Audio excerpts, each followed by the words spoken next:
This is Jay Sekulow. It's election night, and it looks like it's going to be a good night. I got a feeling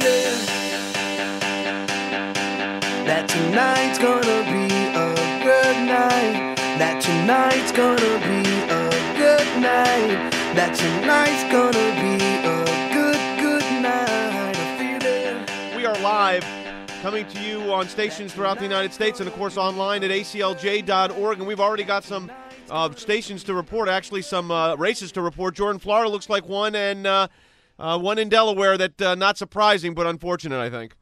Yeah, Marco Rubio is the next senator from Florida, and he has been called what the Democrats' worst nightmare in Washington, D.C. Of course, a Cuban-American reaching out to the important Hispanic and Latino community in the United States, and this is not someone the Democrats wanted to see in Washington, D.C. He is there beating the turncoat former Republican Charlie Crist, who did not even really register very well in the polls. Also in New Hampshire, Kelly Ayotte. This is a big seat for Republicans to hold. Roy Blunt in Missouri has just been called, beating Robin Carnahan, another good person. He was the former majority leader in the House of Representatives. And earlier in the night, Dan Coates won in Indiana. He is a long time good on the social conservative issues.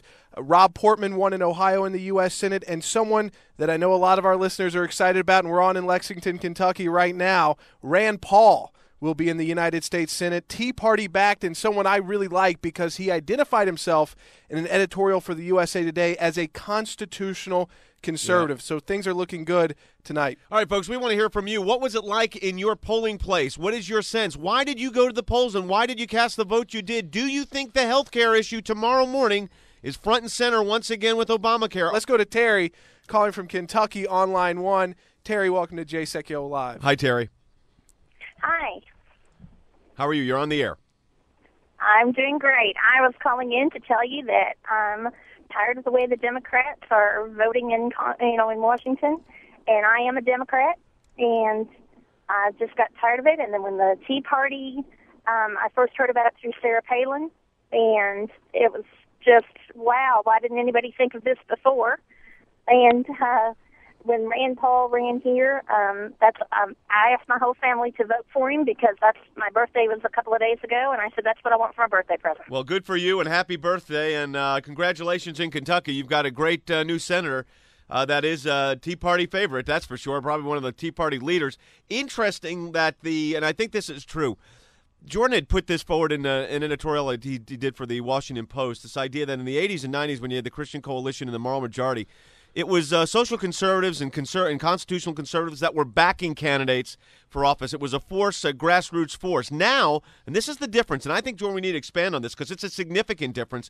Now, these people, our people, are actually the candidate, and that's a big difference. That's a big maturity level increase in the movement.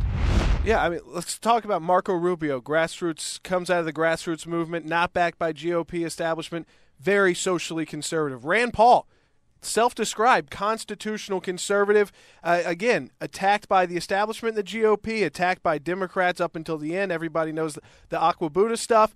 Didn't seem to work there, but yet again, someone else right out of the grassroots. This is happening across the country, by the way, in races later tonight. Sharon Engel, right out of the grassroots of the country. And this is, and we're not even talking about the House races yet, where there are a number of grassroots candidates. And let's tie it all back into, turn on Fox News, who you see talking about it, Sarah Palin. Sarah Palin, of all the national leaders in the country, she is true grassroots. She came out of our social conservative movement. So for people who think that we are not relevant, that we are not important, go check up and see who's leading the Tea Party, and you'll realize very quickly that it is the religious right. Yeah, it is. And interesting, folks. And we want to get your comments on this. How do you feel? What's the message being sent to Washington with tonight and the election? Doug's calling from Indiana on line 5. Doug, welcome to Jay Sekulow Live. Hi, Doug. Good evening. Yes, sir. Wow, this is an exciting day. I am thrilled to see that there are some early results showing Republicans making it into office in Indiana.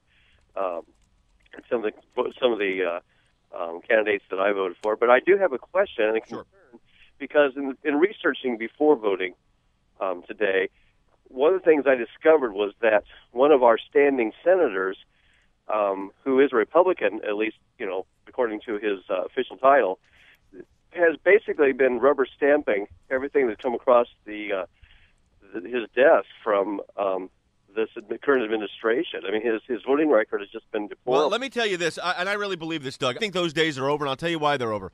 Look at what is motivating the base to get out and vote, and it is the conservatives, these constitutional conservatives. This is a different element. These are conservatives that understand our constitutional republic. They understand the way the government's supposed to work, and they're going to hold people accountable. And legislation is not going to be passed unless there's a constitutional basis to pass it. We had on the broadcast Michelle Bachmann, the congresswoman, who said she's going to hold classes. Asked me to participate in those on the First Amendment, on the Constitution. That's what needs to happen here, and I think that's what's going to make the significance. So there's a message being sent to the establishment here. This is a new time in Washington, a very exciting time, but a very different time, Jordan. Yeah, absolutely. It is it's we're about to see a totally different landscape in Washington, D.C. So whatever you know about Republicans, erase that from your mind, because we got a lot of new Republicans coming. I mean, Marco Rubio, already a superstar. Imagine what he's going to be like here in Washington, D.C., not that big of a city when you talk about Capitol Hill.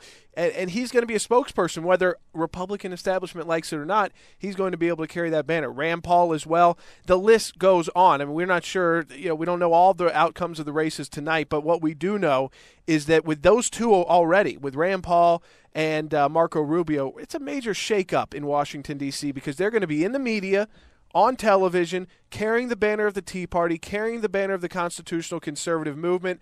These are smart guys. Marco Rubio is an attorney. Rand Paul is a doctor. Yep. It's a good sign for the GOP. And for those of us who are very conservative, social conservatives, you should be excited about these two. Yeah, for the first time tonight, Nikki Haley in in South Carolina has now taken the lead in the gubernatorial race there. That's some big news. Hey, Will, who does our news for us here at the broadcast, do we have the Scott Ridgel race? We're watching that one closely in Virginia. That is where our headquarters in Virginia Beach, Virginia Regent University.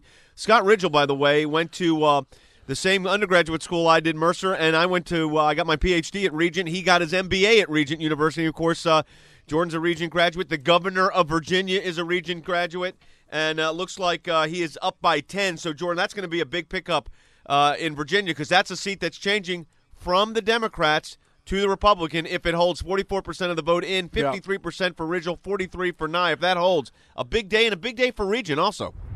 Yeah, that would be the second one in Virginia that's Democrat incumbents who are losing. And what are we finding out? These so-called moderate Democrats who won on President Obama's coattails in 2008, when they supported his policies, guess what happens in their districts? They're losing, and they're losing big. They were never really popular in their districts. They've not been in Congress long.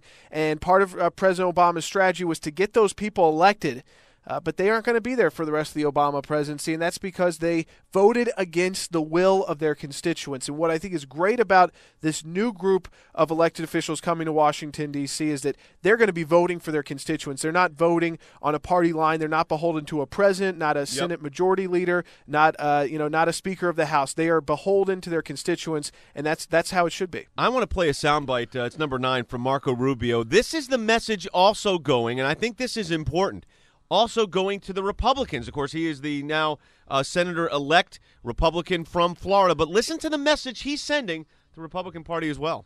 Republicans should not make the mistake of believing that this was a national embrace of the Republican Party. This is a second chance for the Republican Party to be and do what it has claimed to be, and that is the home of the limited government conservative movement in America. The center. Yeah, well, that tells you, and Jordan, that's exactly what you said. It's going to be the situation here, that this is a loud and clear message.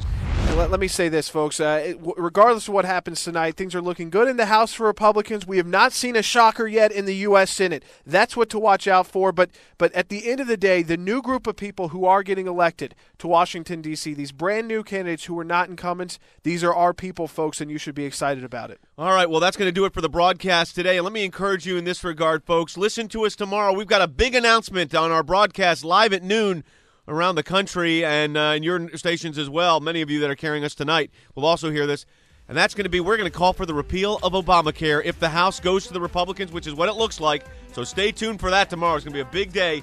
Again, if you want Foundations of Freedom, it's 877-989-2255. It's the Constitution, Declaration of Independence, and Bill of Rights, 877-989-2255.